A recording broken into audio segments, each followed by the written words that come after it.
My battle station was hot shellman on gun number 1 on the bow. Well, hot shellman, I was issued mittens made out of asbestos, and I would catch the hot brass as it came out of the gun after the gun was fired, and I was supposed to put it in a netting that would be rigged for me to throw the hot brass into. I believe that myself and the other crew members gave the captain great credit for making a decision to fire.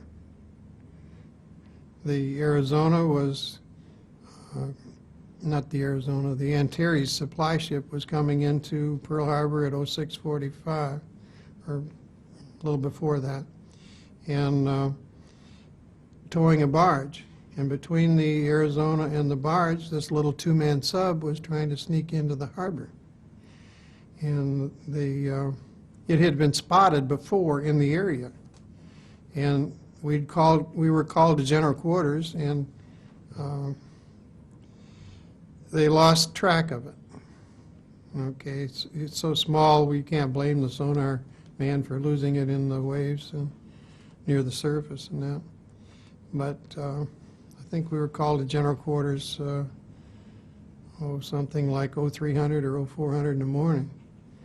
Anyway, it seemed way early in the morning. And then we were secured from general quarters, and then when general quarters went again, we were on our way, full speed ahead, to attack the submarine. And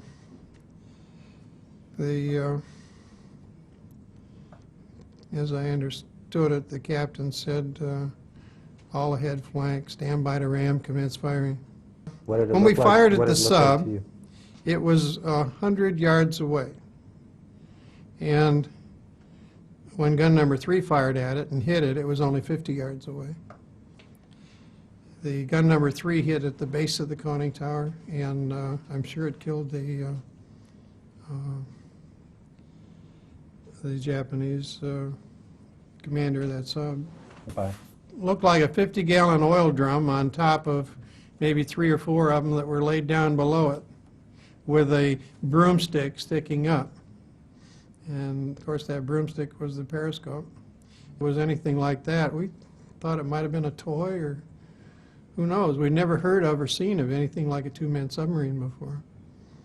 But as I said, I give the captain great credit for making a decision to fire, because they did start World War II. Maybe he was just an observer. We found out later that it not only had 2 torpedoes, but it also had a 500-pound detonation charge in the stern, and that the skipper of that sub was supposed to come alongside another ship and blow himself up along with the other ship that he was alongside.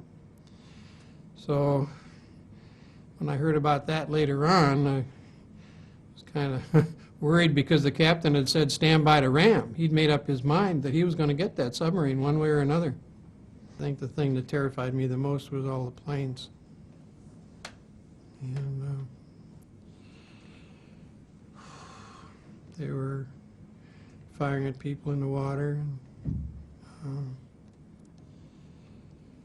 then we had to go into West Lock, which is where the ammunition was all stored, and we had to reload, take on board some more ammunition.